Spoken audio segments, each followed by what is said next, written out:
Hey. All right, there we go.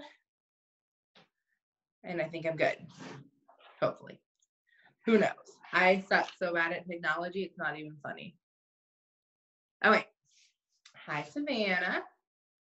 I can't see anybody else. Hi, Tracy, I think. All I see is so and so's iPhone. Um,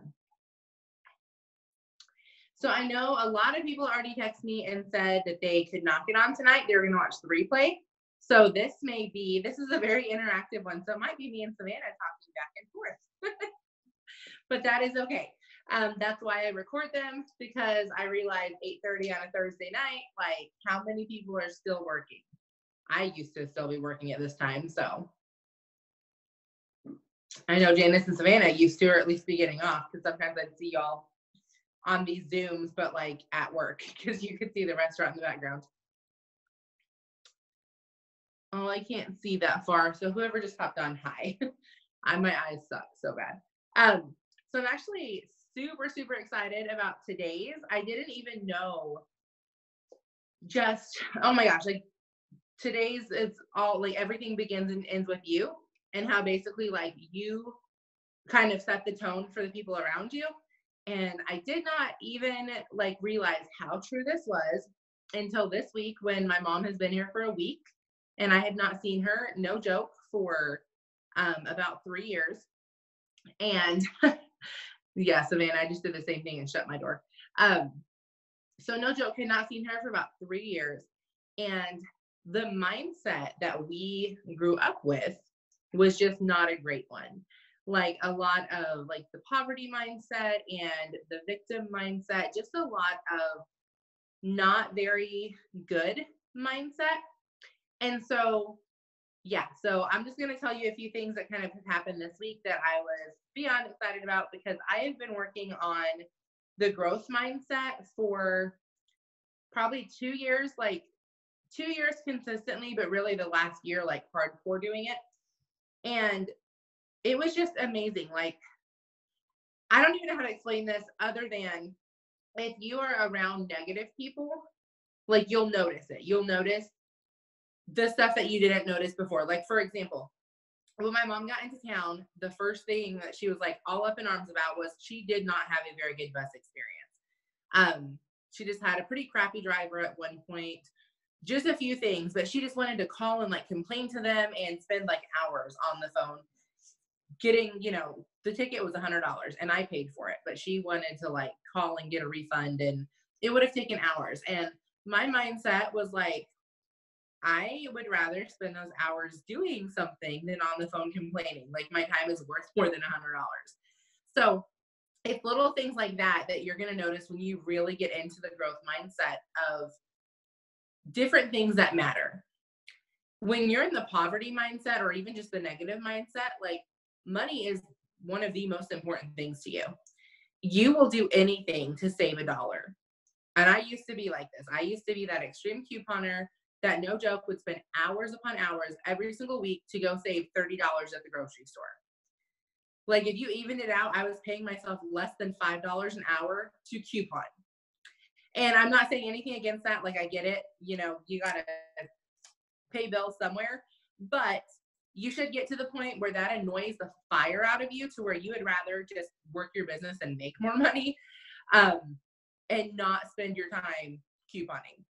And that's just like, there's so many different things. But so anyways, I just noticed, like, the last time she visited was about 3 years ago, and I did not have a very good mindset. I've been in this business for about 6 months, and I just remember, like, all of our conversations were negative. Like, we would sit and gossip about people, and this is nothing bad on her. Like, that's just what people do, right? Like, the ones that you get around and all they want to do is talk about people. It was a waste of time for me too. Yeah, yeah, it is. Couponing is a huge waste of time. If you, again, like, you actually sit down and figure out how much you're saving for the amount of time that you're spending. That's with thrift storing, yard selling. Like, if you're doing it purely to save money, you're actually spending more than you're making because of the amount of time that you're spending. But now, if you're someone who you just really like to go to thrift stores and look around, like, that's a whole different story. Like, does that make sense? Some people really like thrifting. I'm not really one of those people. I used to say that I was, and I really just like saving the money. Now I'd rather walk in the mall, find a shirt that I like, know that it's in my size, and not have to like go hunt down aisles of racks of clothes through ones that are stained and torn and like find those one or two that look new. I'd just rather go into a store and buy the stuff that I want. But anyways, so I've noticed this time, our trip, my mom is way more positive, but she really isn't. Like, she seems that way because I don't let the negativity go on. Like, I just change the subject, and not even in a mean way. Like, it's not something I want to entertain with my time.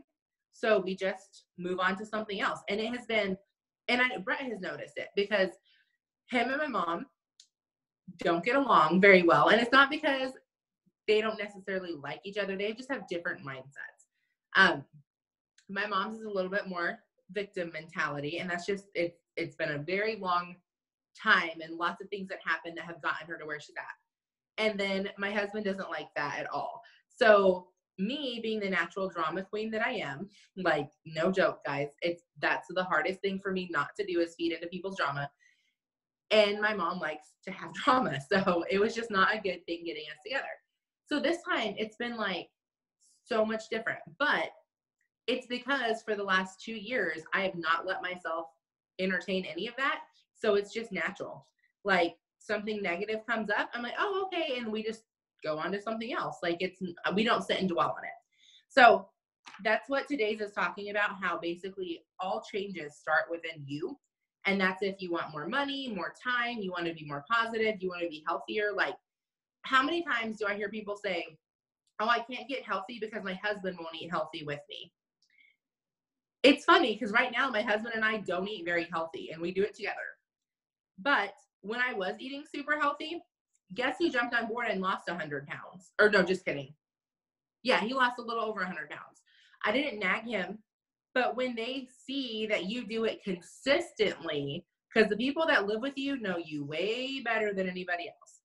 I can fool the person on Facebook that doesn't know me very well, but my husband knows if what I'm posting is actually true or if I'm putting on a front for social media. And that's going to be like, when the people that you actually live with, yep, when the people that you actually live with believe that you're trying to be healthy and they believe that you're really trying to be positive, that's when you know that you're actually doing a good job kind of putting your money where your mouth is. And that's something that I used to get so mad at Brett. I just thought he was always ragging on me. And then I started, like, I saw what it was. And it wasn't that he was ragging on me. It's that I was one person in public and another person at home. So when I changed that and I really decided, like, what I preach is what I'm going to practice, like, it's funny how much better my marriage got because my husband saw that I was trying to really become a better person, not just act like one for other people. So I love this week's topic because it's all about, if you want to win in public, you have to win at home at first. You have to win at home first. And the way I look at it in our business is, if we want to get that $10,000 paycheck, like, we have to actually be working when no one's watching. It's easy to hop on the public power hours and like do the work with the team. But what if your team isn't having power hours? Or what if, like, last week and this week, my mom's here, so I'm not doing near as much training or anything. So if you're willing to work without somebody reminding you to work, that's when you're actually going to win those public victories and you're going to get those promotions. There's a saying that you win during the training, you just show up at the competition to collect your trophy. A friend of mine is a bikini competitor, and she works freaking hard all year round. And then she'll show up and she places at all of her different competitions. But the competition is like, I don't know, a few hours long, but she spent months and months and months working toward the goal. Like, if she would have spent months and months and months eating macaroni and cheese like I do, and then show up and be like, hey, I'm here for my first place bikini trophy, they would laugh her off stage. But she spends months and months and months working, and she goes in with the confidence of, I already put all the work in. I'm just here to pick up my trophy and like shake some hands. And I think if we showed up to our businesses or our marriages, really anything like that, like, we put all the work in to where we confidently go into that conversation with our spouse, because we know that we've been showing up for them. Like there's the tension isn't there, and the animosity isn't there, and the resentment isn't there, because we've been working on ourselves. So we can confidently like go into that conversation with our spouse about whatever we're talking about, or confidently, like, we know when they come home from work or when you're going out on a date night, you know that you're not going to go out on this date night and then this elephant that's been in the room for a while is going to like creep into a conversation and it's going to run your whole night. So I love that. Just basically treating every day like that is your competition. And then when the days come that you get like the good feelings and the, you know, people shouting you out or whatever, or your spouse, you know, loving on you extra, like those are the rewards for all the work that you put in behind the scenes. So that's kind of how I've been looking at things. Yeah, so that's just kind of how I've been looking at things, and it's been helping a lot. But some of the private battles with the business that I feel like we really have to own up to would be like prospecting, advertising, being consistent in those, because when our paychecks are dropped on the 15th, that's a reflection from everything we did the last 90 days. And I felt that hard this month because I would probably say April and May, I really slacked off. And I just kind of, I don't even know why. Like, we had nothing big going on. I just kind of slacked off. So June, I really picked it back up. July, I really picked it back up. But my August paycheck is not very big. And it's not a direct reflection of last month. It's a direct reflection of the last 3 to 4 months. So I know, because I'm working my butt off so hard last month and this month, and then I'm continuing it for September, October, you know, I'm just going to stay doing this. My paychecks are going to do nothing but shoot up, and I'm going to be getting that $10,000 paycheck so much faster than I even dreamed that I was going to. Like, I have been shooting for the $10,000 paycheck and kind of in my head, oh, I want this, but I'm not even there anymore. Like, I'm running towards $30,000 a month. I am done with, you know, looking at these little ranks that I want. I'm going ambassador. That's it. Like, I'm claiming it. And that's what my eye is on.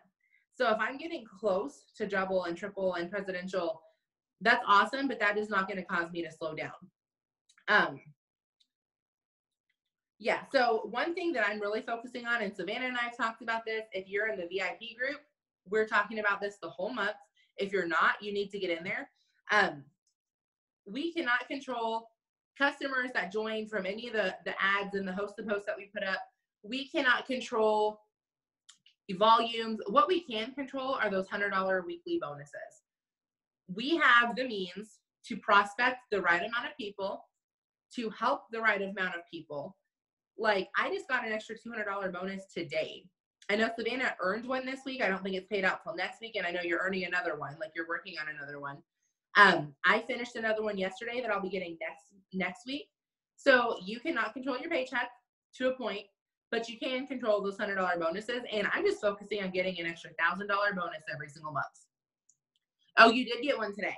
So I'm focused on an extra $1,000 every single month. I'm going to do the Stephanie Dunn, you know, 10 a month. That's her like do or die goal. I think she enrolls more than that now, but, so that's what I'm focusing on. And it's so exciting because then I get these people on the phone and I'm helping them actually make money. I'm helping them pay their phone bill and their car bill. And it's just so much more fun to me, like, than just putting up ads and getting some customers. For a while, I was doing that and I was mass enrolling customers and sending out thank you cards and like helping with their goals. But I just have a passion for helping people make money. That's really just all there is to it.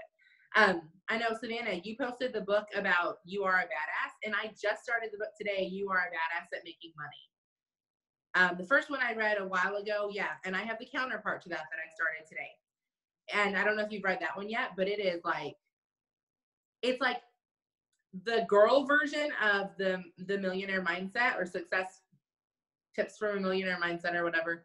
It's like a little less hardcore version than that, so a little bit different, but it's I don't know, it's just really good.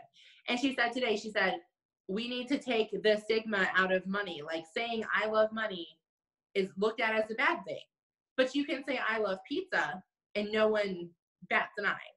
But anytime we say, oh, I love money, but, you know, relationships are more important, like we always add that but on there.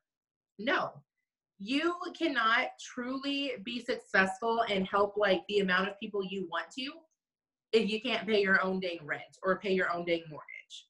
So yeah, I think she talks about that quite a bit. And I loved it because I didn't know that she was 40 when she read this, or she was 40 when she started changing her finances. I don't know how old she is now. But I was thinking she was like a 20-year-old, like she was young. And she's talking about how she was 40 and like credit score was crap and always broke. And she decided to change it. I was like, I was ragging on myself for being 29 and like barely getting able to like buy a house with credit and like barely getting some money in the bank. Like I should have done that 10 years ago.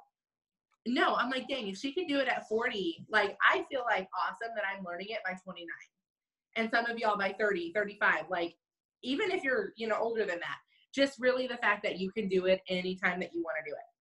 And you changing your money mindset and you changing your wealth habits, how many people are you going to impact?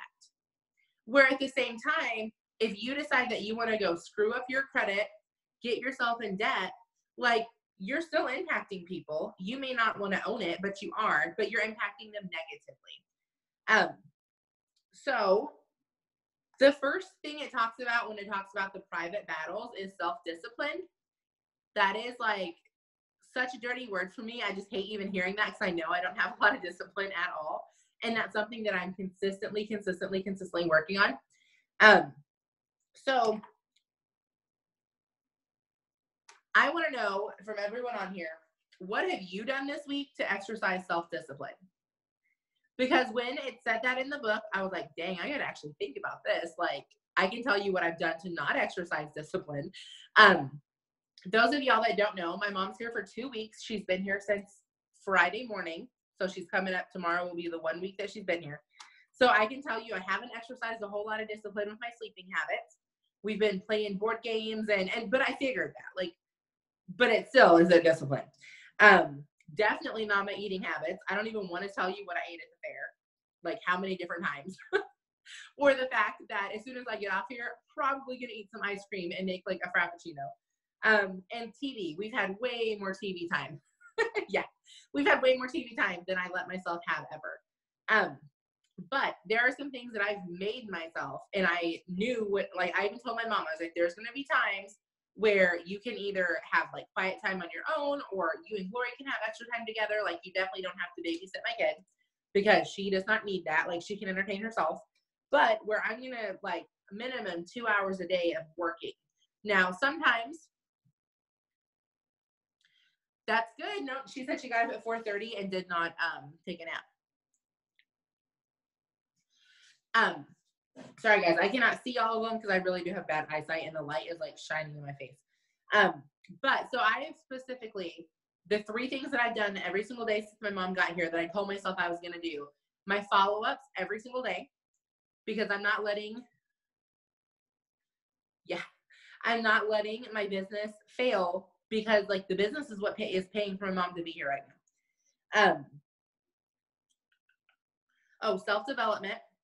Like today I went and cleaned the bathroom and I just listened to 30 minutes of an audiobook while my mom and Glory were in the kitchen playing Candyland. Like it's not that hard. You just have to let the people around you know, like this is a priority and this is what I'm going to do.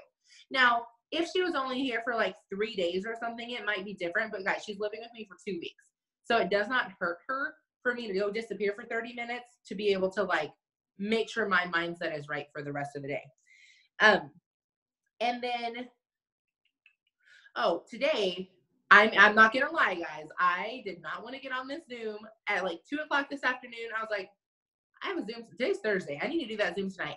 I was like, last week I canceled. I told them I'd do it this week. I was like, I really just want to stay sitting at the kitchen table playing games. But you know what? This impacts my business. This helps build my paycheck. And so I told my mom, I was like, at such and such time, I'm gonna go disappear for 30 minutes. I just want to write out my lesson plan real quick. Like I pretty much know what I'm gonna teach, but I don't want to like hop on and wing it because that's not me. And then I got so fired up. And that's like, they talk about it all the time. How do you stay motivated? You don't. You just do stuff when you're not motivated, and that breeds motivation. Action breeds reaction, I think is the word. Or no, wait. I don't know. Action brings action. I don't remember. I know it rhymes, but I still can't remember what the words are. So, whatever. I do know that if you don't want to do it and you just make yourself do it, you basically like fake the excitement, and then you actually get excited about working. I have sent out like 50 some follow-ups today while we've been playing cards. So it's not my turn. Like I have my notebook laying out and my iPad set up, and I'm literally just punching a name in, using my text replacement, clicking a follow-up, clicking send. I literally can send one every time it's not my turn. So it's not going fast, but what would I be doing during that time otherwise? Sitting there waiting for my turn. So I might as well be making a little bit of money while I'm sitting there playing games. And just, it's basically just getting creative. Like first, to be disciplined, sometimes that takes a lot of creativity. If you turn to page 21 in the workbook, this might be a little bit shorter than I thought. Like I had so many notes right now, and I'm like halfway through them already. Probably because I'm so fired up. I feel like I am like going 1,000 miles a minute because I'm actually really excited about this. So page 21 in the workbook, it says, if I could change something about the world, what would it be? So either unmute yourself and say it or drop it in the chat, whatever's easier. But if you could change anything about the world, what would you change? And like I said, this is a very interactive Zoom. So we're gonna have a few different questions that we're gonna talk about.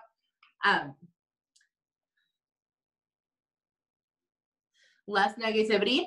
That actually goes along with mine. Mine is I would change that to where no one had the victim mentality. Like everyone, I would just empower everybody to like own their decisions and own their choices, which goes right hand in hand with no negativity.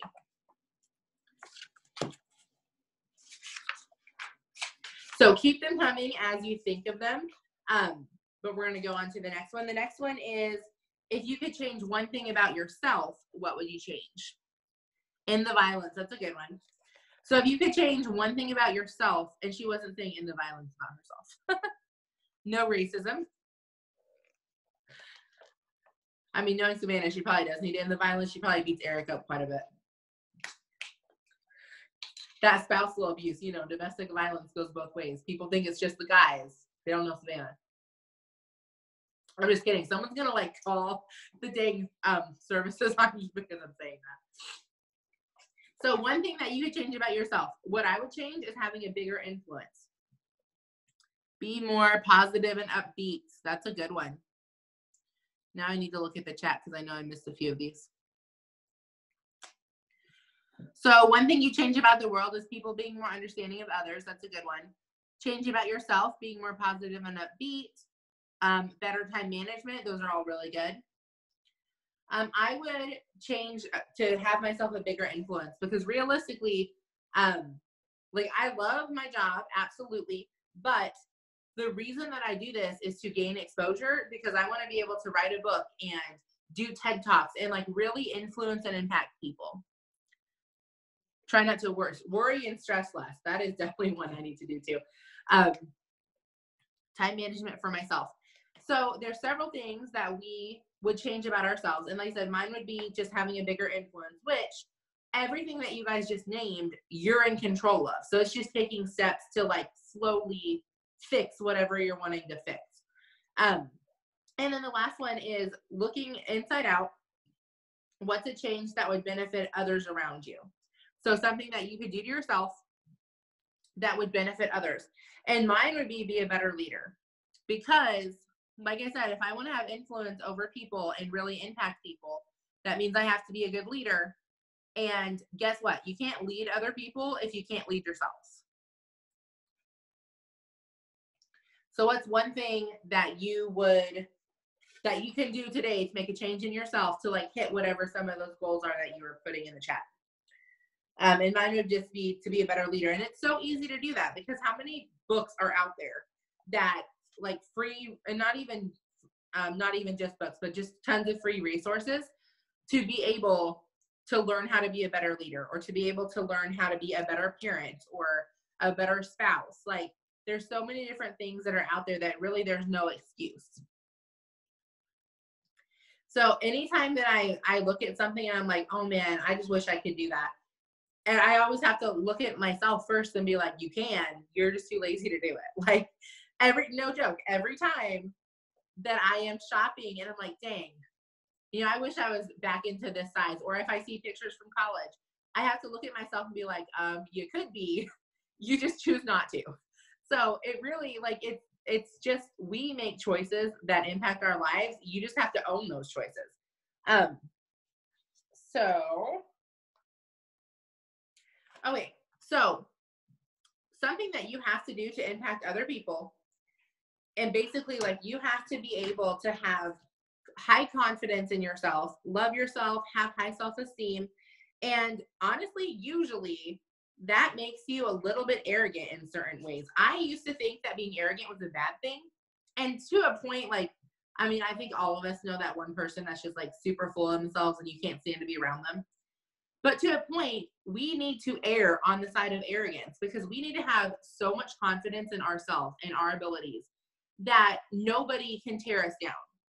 Because you cannot truly impact other people if you cannot even like see all of the good qualities in yourself.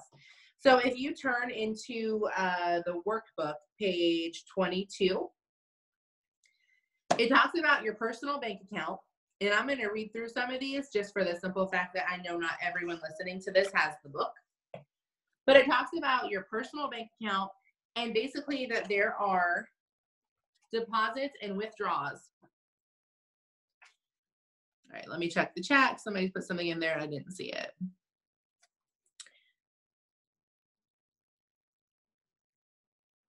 Yes, a lot of people are saying a better leader, and that's really good. But your life, literally like your life, your self-esteem, your confidence is just like a bank account. And just like a bank account, when you are constantly taking stuff out and not putting it back in, you get negative consequences. I know this because I used to withdraw my account all the dang time. Like them $35 stupid little transaction fees add up a lot. And it's a much better feeling when you constantly are making deposits and not taking very much out. And I can tell you, I now do it that way. And guess what? I am way happier. Like my bills are like my bill collectors are way happier. My husband is happier. Now this week, I'm not like, I took a little more withdrawals than I had planned. But again, there's a season for everything, guys. My season is shopping right now. Like we walked into Five Below and walked out with so much crap, like stuff, it's my daughter's birthday this week, last Monday. So we always do like a 2-week birthday celebration for her. So by the time you do like Build-A-Bear and a birthday dinner and presents, like the 5-year-old's expensive. So my husband was like, really, Tanya, like you went to Build-A-Bear and you got her all these presents? I was like, honey, she's only 5 once. He's like, you said that last year. I was like, yeah, because last year she was 4. She's only 4 once too. So he makes fun of me, but you know what? There's a reason I only had 1 kid. And I'm going to, Savannah knows. I'm going to be like Janice. I'm just going to spoil the crap out of her because I only have 1, so I can. Savannah turned out pretty good. So, I mean, the odds are in my favor with that one, I think. So the negative things that you can do to withdraw from your life would be things like not standing up for yourself. Criticizing yourself. How many times do you get dressed and look at yourself and like, dang, my stomach looks so awful in this, or man, I hate my arms in this outfit for no reason. And I guarantee most people looking at us don't even think that. I used to not wear so many clothes after having my daughter because my stomach is just like a weird dang shape now. It's never been flat. Like, I'll just start off by saying that. Never in my life have I had a flat stomach. That's where, like, just my body type, I've always carried my weight there. But even when I was like running all the time and in really good shape, I at least had like my curves looked like curves versus like the spare tire. And so after having my daughter, like I have like a bump on the, like between my boobs and my belly button, there's like a little hump or something. And I don't remember what the doctor called it, but apparently it's fairly common. And you can like, it's gone down a little bit, but it's like Amanda has it. Like her and I were talking about the other day too, because she's the same way. Like she's always been very small, but she has like a little bump on her stomach now. And so we were talking about so many clothes, like we don't, we were so self-conscious about our stomachs. And how many people look at us and think that? Like, now, granted, if I was wearing like a bikini or a crop top or something, that would be different. But in regular clothes, like, people don't look at you and be like, oh man, like they automatically see your problem area, but we do. And we're so negative to ourselves. Always go along with the crowd, even if you don't agree with what they're doing. Overindulging, that one's for me. Food, TV, trolling the internet, like you can overindulge in so many things. Using drugs or alcohol. I don't think a lot of people in our team have that problem because that tends to be, well, I don't think a lot of people have that problem. Not feeling loyal to anybody, allowing other people to take advantage of you. And for me, I used to do that. I didn't know how to say no. If someone asked me for a favor, it was always yes. And for me, it was always church. Like church would ask me, someone at church would ask me for something and I always told them yes, even if I didn't have the time to do it. Because I almost felt obligated. Like, and sometimes it's the other person's fault. Like sometimes they make you feel like you're a bad person if you say no. And I had to tell people like, no, like you cannot make me feel bad for telling you I don't want to do this. Like I'm not making time for this. And all of those things are withdrawals that you're making. But then the positive, so stuff that like you feeding into yourself would be speaking up when you know that you're right. Having self-confidence and like talking up when you're wanting to share your opinions or your ideas with other people, being happy for other people when they succeed, having a good work-life balance or a good work-life center, living by principles, like we talked about last week. Instead of living by like things, we live by principles. If someone is coming to you with gossip, shutting it down, constantly improving yourself, and then recognizing that life has ups and downs and basically not over dramatizing them. So the homework for this week, the biggest homework, and I don't know if I'm going to get through, no, I don't think I'm going to get through all of this, but the biggest homework is going to be writing down. So you're going to get a 3x5 card. You can't really see this, so I'll explain it. So get a 3x5 card. And literally all week, you're going to write down you're just going to write down as much as you can think of. So at the end of the day, you're going to think back on all of the decisions that you made that day, and you're just going to write the decision and write if it was a withdraw or a deposit. Your goal at the end of the day is to have at least 66% withdrawals or 66% deposits and only 33% withdrawals. And I realize there's like a 1% left in there. But for example, so let's say that you hit snooze on your alarm that morning. You would write that down and that would be a withdrawal. But let's say on the flip side, you got up to your alarm that morning. When it went off, then that would be a deposit. If you told yourself you were going to work out every day, you went to the gym that day, that would be a deposit. If you didn't go, that would be a withdrawal. If you told yourself you weren't going to let yourself watch only a certain amount of TV, but you watched a movie that you weren't planned on. I'm glad you like the challenges. These are not mine. These are stuff that comes in the book. But it's to get you looking at your life and like at the end of every day, if your withdrawals and your deposits are pretty much even, you're a little off because you want to have way more deposits, but at least you're not negative. Now, at the end of the day, if you have tons of deposits and very little withdrawals, you probably are a pretty happy person because you're constantly feeding into yourself. On the flip side, if at the end of the day, you have so many withdrawals and you're like super in the negative, then you know there are things that you need to change because you purposely are choosing to live your life in the red, right? The red is when it's negative. I don't know. Janice would know this because she deals with money. Red is negative, black's positive, right? Yeah, it's Black Friday. I should know this. Shopping in here. Like Black Friday means the stores go black. My husband explained that to me. Because I was like, why is it called Black Friday? Like, did Jesus do something that I don't know about? He's like, it's nothing to do with the Bible. It's all to do with the stores. I was like, oh, I thought it was like something from the Bible. I don't know. But anyways, so if you're constantly living your life in the red, you're probably pretty negative and depressed, and you just see the bad in literally everything. So, Savannah, can you see how many minutes I have? I know it's under 10. 5. Okay, perfect. So a few other things. We talked about keeping promises. literally when I say keeping a promise, that term is used so loosely. It literally is like getting up to your alarm, getting to the gym when you said you were going to. Your commitments, I guess, might be a better word, but keeping, like, you said you were going to do something, so you're going to do it, even though no one's keeping you accountable, because all that knows that what you're supposed to do is you. Another way of doing this is make sure that you're starting small. So hypothetically, let's say that you do not work your big old butt out at all. You are not going to have the goal of, oh, I'm going to go to the gym 6 times this week for an hour each day. You're not going to do it. So have the goal like I have when I started. I'm going to go walking 3 times this week for 30 minutes each time. I didn't say running. I didn't say I had to go to the gym. Now, sometimes that meant going to the gym and doing the elliptical because I do not like sweating. So if it's 100 degrees outside, like, I'm not going to go walking. I'm going to drop my kid off at little gym baby daycare, whatever they call it. And I'm going to get on the elliptical in front of a fan because I do not want to, like, come home with sweat rings under my boots. But whatever your goal is, like, do it. But start small.